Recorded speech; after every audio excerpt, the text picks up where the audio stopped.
have to give shout out to my husband because he was the one that introduced me to your channel years ago.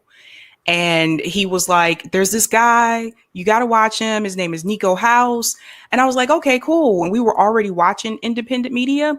And then he started to play the video. And the first thing I thought was, hey, it's a black guy. Because you just crazy, right? Yeah, like you didn't see a lot of that back then, and we still don't have a lot of black people in left independent media now. But back then it was even fewer. And I'm curious about your experience doing this, especially back then, because I talked to Kamali, Unapologetic, and Nick. We did a panel about this, about black leftist commentators and our experience. I'm curious to hear about what has been your experience as a black leftist commentator in this space. Very similar to experiences being a black person in a white corporate world, right?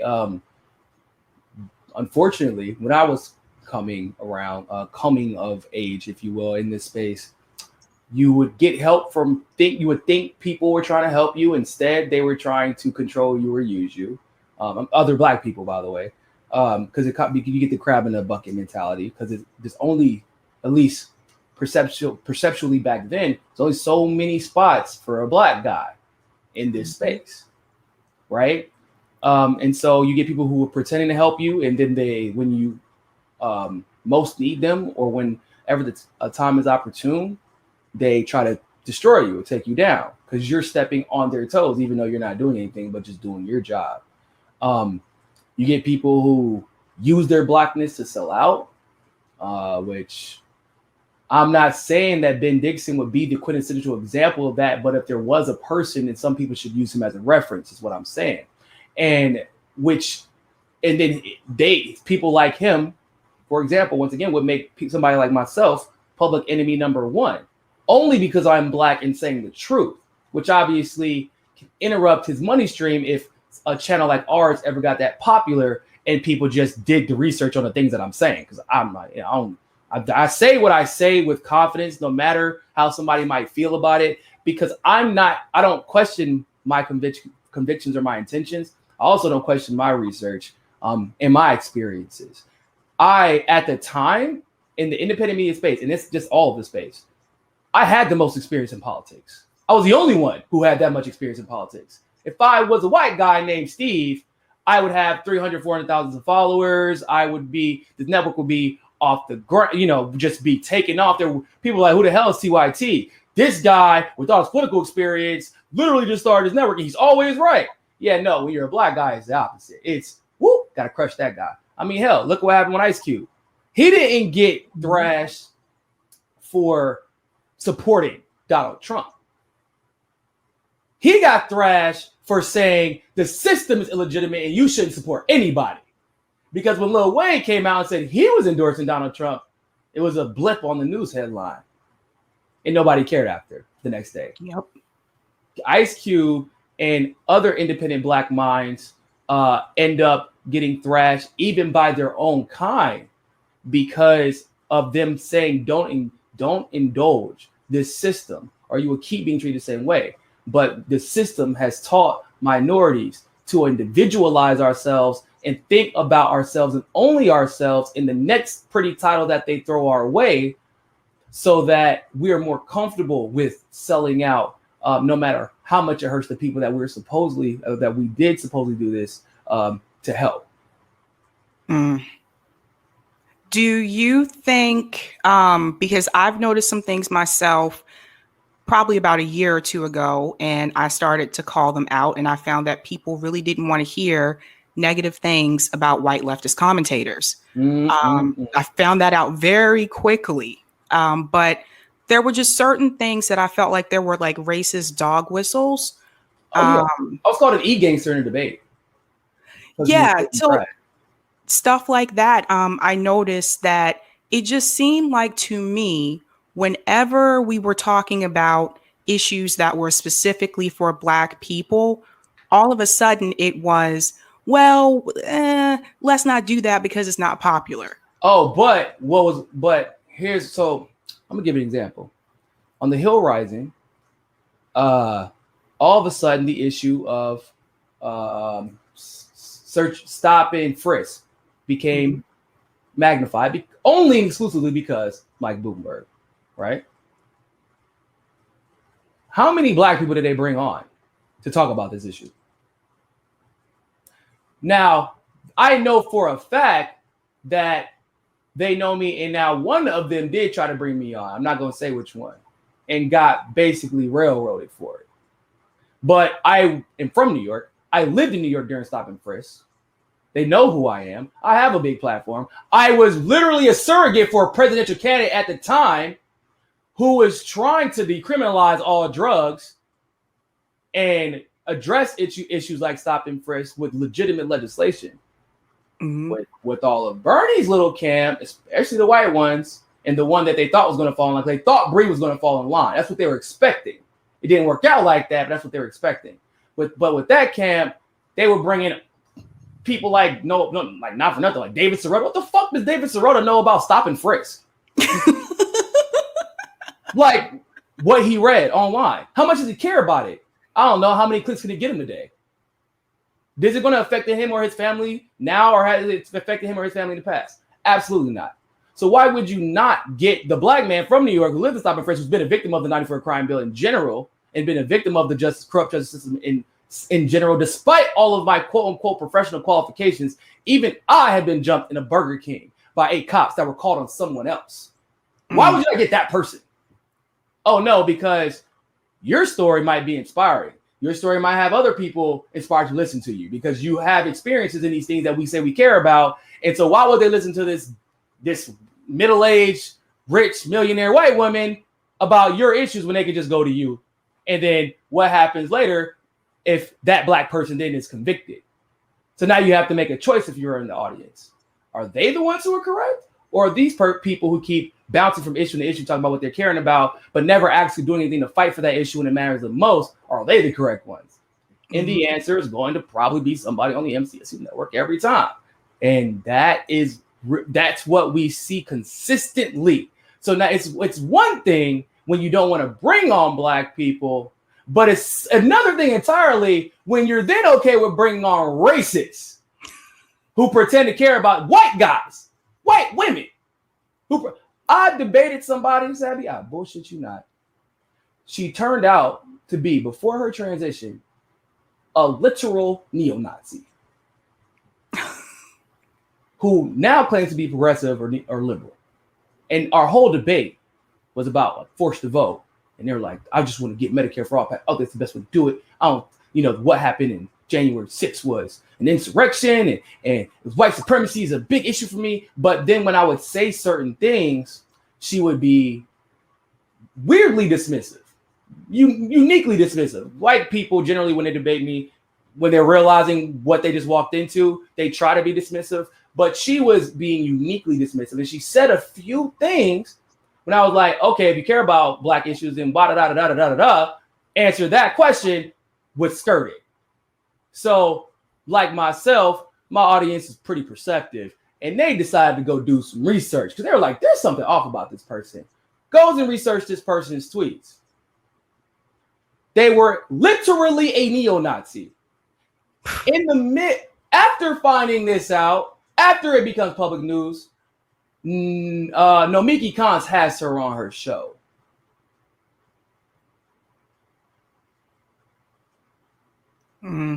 What? Vaush, a pedophile apologist who has now become the new connoisseur of the N-word, goes on Krystal and Kyle's show. How come y'all can bring on Vaush, or even Krystal just shouted out the other day the Vanguard, which I have no problem with them. They're straight, they're cool, whatever. 2 white guys just doing YouTube politics stuff. Fred Hampton leftists, I know Krystal follows almost every single one of them, has never given them a shout out. You don't like Niko because Niko don't like Bernie? Cool. Most of the Fred Hampton leftists voted for Bernie. What's the issue there? Oh, no. Can't have them talking about their own issues because then there might be expectations for me. I might get called out. What if I say something that's wrong and they challenge me on it and I can't argue with their experiences? Or it could just be, I don't give a fuck about them. They're black. Yeah, I don't hate them, but it doesn't do anything for me seeing them successful. And they can't do anything for me. Those are things that people see on a regular basis. I was just saying, like, bro, if Rome was a white guy traveling the country, feeding fucking homeless people, he would have 1 million followers. He would be interviewed on every single progressive network. And I've seen similar situations like that happen. That's how I know. And then I even, like, just the idea that somebody wants to do something like that will give people a whole bunch of followers and get them interviews everywhere. And all of a sudden they have a platform. Not literally, I'm poor, but I'm still going to raise money to go make sure that other poor people can eat and other poor people can put clothes on their back. Instead, he gets attacked, not just by white progressives, but by his own goddamn people. That are trying to protect white progressivism. Yeah. I think a big part, some of it is because they don't want to lose their audience. And I've seen like some of their audience members put racist comments in, the chat, like other videos and stuff like that. And they know that if they bring people like us on, that's going to be an issue for their audience. But then I go back to, but who is your audience? Why do you have racists like in your audience? Why are they so comfortable being so racist in your comment section without challenge? Because you've already set that precedent. Like, if someone in my audience said something that was dumb, like obviously I'm black, so let's just say somebody said something that was off-putting or stereotypical or insulting about a woman, I would shut that shit down immediately, on camera, live, and there would be no question about it. And no, I would make sure that anybody else who even thought about that would be so uncomfortable if they felt it, they wouldn't say anything about it. Charlie Mark said, this is interesting. She said, I couldn't believe Kyle and Krystal had that maniac on. Kyle said, because Vaush is intelligent and interesting. No, he's not. He's not intelligent. That's the worst. I'm telling you, I debate him. He's a dumbass. He's an idiot. He's an idiot who thinks he's smart, which is the worst kind of dumbass. But also, what is interesting about him? He plays video games from behind his computer. What contributions has he made to the movement that he deserves you uplifting his platform in lieu of avoiding the people who are... Fiorella is in Peru right now. Pasta, her co-star, is in Georgia exposing election fraud. And they both just got back before they went to these places from Arizona exposing election fraud there. Robbie Yeager is the one who broke the news of the North Carolina Colonial Pipeline. That all of a sudden everybody cares about now because Robbie made them care about it. But hey, this guy, this fat white guy who says racist shit and is a pedophile apologist, he's interesting. So either someone told you to have him on, or you have a blind spot and you have an issue that you have not addressed within yourself, and you're not being honest with yourself. If you're saying it's because he's interesting. No, one, he's not interesting. He's literally fucking boring. Controversial. Yeah, I mean, it's always controversial to be racist. I guess it's supposed to be anyway. But there's nothing. Not only is there not anything interesting about it, but what was your goal? That's what I ask people when they bring somebody on. What was your goal? Because I'll talk to anybody. I don't care about that. But I'm also very clear about what my goals are. And what was the goal for Kyle and Krystal to have on Vaush? Black in the Empire said if Vaush was black, nobody would say he's smart or interesting. Damn. I get, once again, not for nothing, I was the most qualified. I mean, there was no one who had my experience in politics. And there were people they wouldn't question they couldn't question my facts. So they constantly just insult my intelligence in a way you would never see them do to a white guy or a white woman. That wouldn't be the reason you're disagreeing with them. Maybe it's just a misunderstanding about a way of facts presented. Not you're not understanding this right. You just don't get it. Maybe with a little bit more experience, you'll get it. Boy, please. And then, so people finally, after I got a big enough platform, had to start stepping on camera with me. And so included in that experience is 8 years of national level debating, and I was pretty goddamn good at it. And so with all the experiences and just the basic facts and, you know, a basic moral system, when you're talking about conversations about whether or not to go to war with somebody, whether or not we should be supporting Julian Assange, whether or not we should be forcing to vote on Medicare for all, that is literally child's play. The problem always has been, I take the debate very seriously when I go into these debates, because in my opinion, we're debating for the future of our entire country, if not our entire world. Mm-hmm. They go to Twitter. Oh, this is some black dude who's just goofy and loud on Twitter. Okay, cool. I know how they're going. Don't do no research. Don't take it seriously. And leave with two black eyes, rhetorically speaking, and are insulted by the fact that I had the audacity to drag their ass.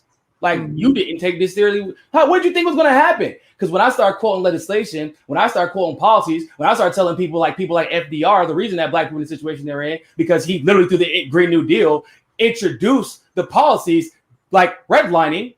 When I start telling people that FDR didn't force black banks to close, even though it was only the black banks that survived the Depression because they invested intelligently rather than aggressively. He forced black banks to close so JP Morgan Chase could catch up and all those little assholes would catch up. All of a sudden, it's, okay, whoa, we're having two different conversations. Oh, no. We're having the same conversation. But you're going to argue within this limited parameter of what you think to be true. I'm going to discuss what I know to be true. And you were never prepared for that. And you were never going to be okay with a black person educating your ass on a goddamn thing. Because now you take it as an insult because of whatever preconceived racial bias you have. And then you know your audience, because you already know what kind of audience you curated, don't you? You know they're going to take it some type of way. And they're going to look down on you. They're not going to like me, because that's not how it goes. I want to be very clear about that. Being right in a white neo-progressive space as a black man does not get you liked. That's never how that's worked. It gets you hated even more for having the audacity to be right in their space and being obnoxious about it. Because I am very obnoxious about it. I didn't used to be. But then I'm like, why are there not more black people in this space? What the fuck is going on? There's so many times, and every time somebody would come in, they would get bullied out of it. Yep. And this is something I want you guys to pay attention to. Like, start asking yourself these questions. Why are they not having like black people come on their shows? Why, if they do have a black person come on their show, why is it always that one same person? Why can't we tell? Oh, is it Brie or Cornel West? Yep. Or Nina? And why is it limited to those three? Y'all like all three of them. But why is it always only and exclusively those three? Yep. And then they kind of started slowing down, bringing Brie on. Yep. Brie wasn't going to do the T.O. Times two-step for him. No. After Brie handed her, whose ass did she? Who did she debate? And it was just embarrassing. Oh, Sam Cedar? That was terrible. And bro, I was mad. Listen, and everybody like, what are you mad about? Brie she beat us. Like, it wasn't even, I'm like, because he really did not have enough respect for her to come in here with more than one talking point. Brie's a goddamn lawyer. She was a press secretary for the largest campaign in the country. She was a journalist before that. And you came in here with one talking point? That shows the lack of respect you had for her. And what would be the reason? What could possibly be the only reason? It ain't because of her credentials. It ain't because of her intelligence. There's only one option left. Well, one of the things that was interesting to me, and some of you already know this, but for those who don't, I am now a part of Fred Hampton Leftists as well. But one of the things that stood out to me is that when they brought on Jimmy Dore, and say that one more time. The last part. When they brought on Jimmy Dore recently, yes, they got a lot of heat for that. Really? For what? Because people were like, "How dare you bring on Jimmy Dore because he had a Boogaloo Boy on his show, and you're supposed to be a black group." And my thing was, some of those same people had no problem with Vaush going on Krystal and Kyle's show. And this is what I want you to. Vaush is not standing in front of a cop with a gun to protect a black man. which I know for a fact some of those Boogaloo boys, a lot of them have done because my team was there for it.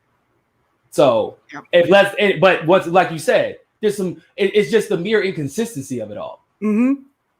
It's only when it's, and I can tell you guys from experience too. I know some of you heard me talk about this before, but for Black women, it is even harder. Oh, I know. I tell people all the time. You want to look at the state of our space for Black people. You measure by how many Black women are there, and this is maybe even a year ago. They were like, "What are you talking about? There aren't any here."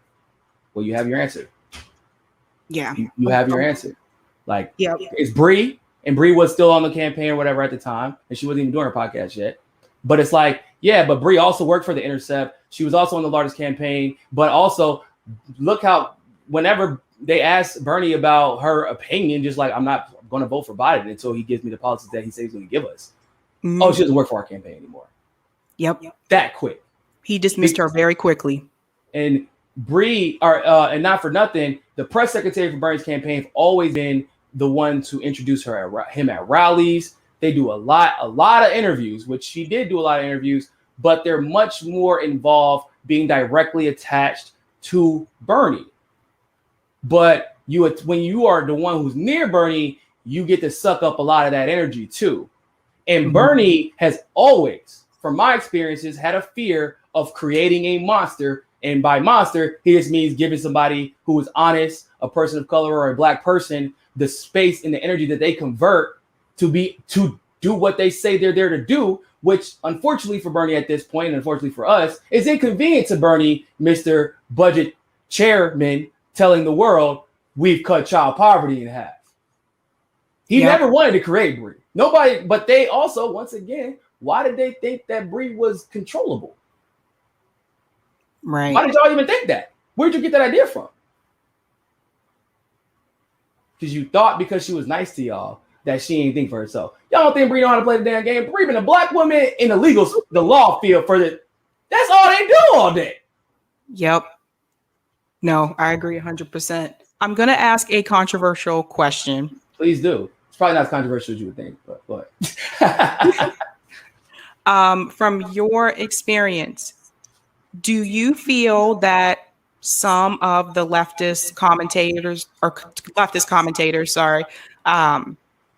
maybe covertly racist?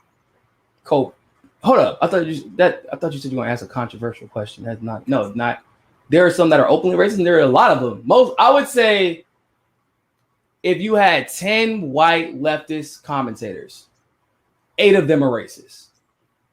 Wow. 2 of them are probably on the MCSE network. Oh my God. I mean, the evidence is kind of overwhelming at this point. Just not because it's not just about the insults. It's about who they focus on, which is super weird. There's usually a person of color or a Black person. It's the way they insult the person, right? Like, it's not just like, oh, we disagree. It's just Jimmy Dore is, oh man, he's angry. And it's with Jimmy Dore, it's a class thing with Jimmy. And it's very obvious. They think that he is unworthy to be this famous, for being honest. With myself, the way I get talked to, it's insults to insults to my intelligence. And this thing, so for example, when I worked for Tulsi, regardless of whether or not she had her issues, if people couldn't see the unique way she was being attacked as compared to anybody else, you lost the plot. And some people knew this, and some Black people knew this, and still indulge in the white Bernie fucking hate brigade, because once again, that Bernie clout is different, and you got to play the white progressives game to get that kind of clout. And you would see things like, I don't know. I just don't trust her. First of all, not only is that a trope against minorities, that is a specific trope against women. You don't ever hear no shit like that about white men or even white women. Anna Kasparian would say shit like that. Emma Vigilant would say shit like that. Oh, surprise, surprise. One millionaire and one from an elitist family who used to be in Elizabeth Warren's pocket. Both of them working for the largest progressive network, who just took $20 million from the largest Democratic Party donor. Wow. And she would say, Anna Kasparian and Emma, Tulsi isn't progressive. Isn't progressive. Not isn't progressive because when she would try that, it never worked out well for her because she just didn't know the facts. But isn't progressive. You have to leave it open-ended. Why? Because there is the assumption that it is okay to distrust what is unfamiliar to you, and that it's okay. Because all of us have already agreed on this, that it's okay to treat them like that. Okay? So you must hate Elizabeth Warren, right? Oh no, I love her. She's absolutely progressive. Second most progressive candidate in the race. Excuse me? How? Based off of what? Off of literally anything. Powwow Child Elizabeth Warren, the one who plagiarized indigenous recipes and put it in a fucking cookbook, and then pretend to be indigenous to get jobs, to profit herself, only to throw the indigenous people under the bus at Standing Rock when she was eventually challenged on the issue. That Elizabeth Warren? But those are indigenous people. Why do I care how they were treated? Mm-hmm. How they were treated is unimportant to their analysis of whether or not they consider somebody an ally, because they don't give a fuck about us. It's never been about us. Standing Rock was I talk about Standing Rock often. My entire network, we bring that shit up probably once an episode for any various reason. That shit will be ingrained in my brain for the rest of my life, what I saw there. The positives and the negatives. They stopped talking about it after they stopped getting clicks from it. Yes. Because it's, and that's just like stop and frisk, just like the 94 crime bill, just like redlining, just like Kamala, just like, not for nothing, the way Bernie threw black people under the bus within his own campaign. You can see everything if you're looking, but a lot of people don't care. But the black people, not for nothing, have over the last 6 or 7 months started like, yo, ain't nobody else seeing this shit. Yeah. But it's there. It's absolutely there. Look, we need more black women who know what the hell they're talking about. I got a lot of love and respect for you and Glory and Sky Daddy, Sky for everybody. Y'all know Sky Daddy on Twitter. She be talking cash money shit, but she be honest and real about hers. Like, y'all get so much hate, and then if you're not getting hated, you're getting ignored. And if you're not getting ignored, you're having your opinion stolen and appropriated for some white person to pretending they said it first. And that shit is exhausting. I mean, I know it's exhausting. I deal with it all the time, but it's exhausting when you're just doing what you're doing because you actually give a shit. And then you feel like you're yelling into a void. It gets exhausting, but we're not the first ones that have had to deal with this. And to be honest, we have advantages that some of our predecessors from the civil rights movement and before didn't have. And I'm thankful that we even have this level of progress and level of influence, because it does tend to compound exponentially, where we now have people like yourself or Sky or Glory or Brie even, who was able to kind of weaponize the audience that was given to her to tell the truth. And so now we're entering into a new space where people are kind of starting to see through the bullshit, and we need black women there, women of color there, black men there, black networks there, to tell our story the right way, rather than let other people co-opt it and become millionaires just to turn around and tell people to vote against our interests. So thank you for doing what you're doing and staying true to this.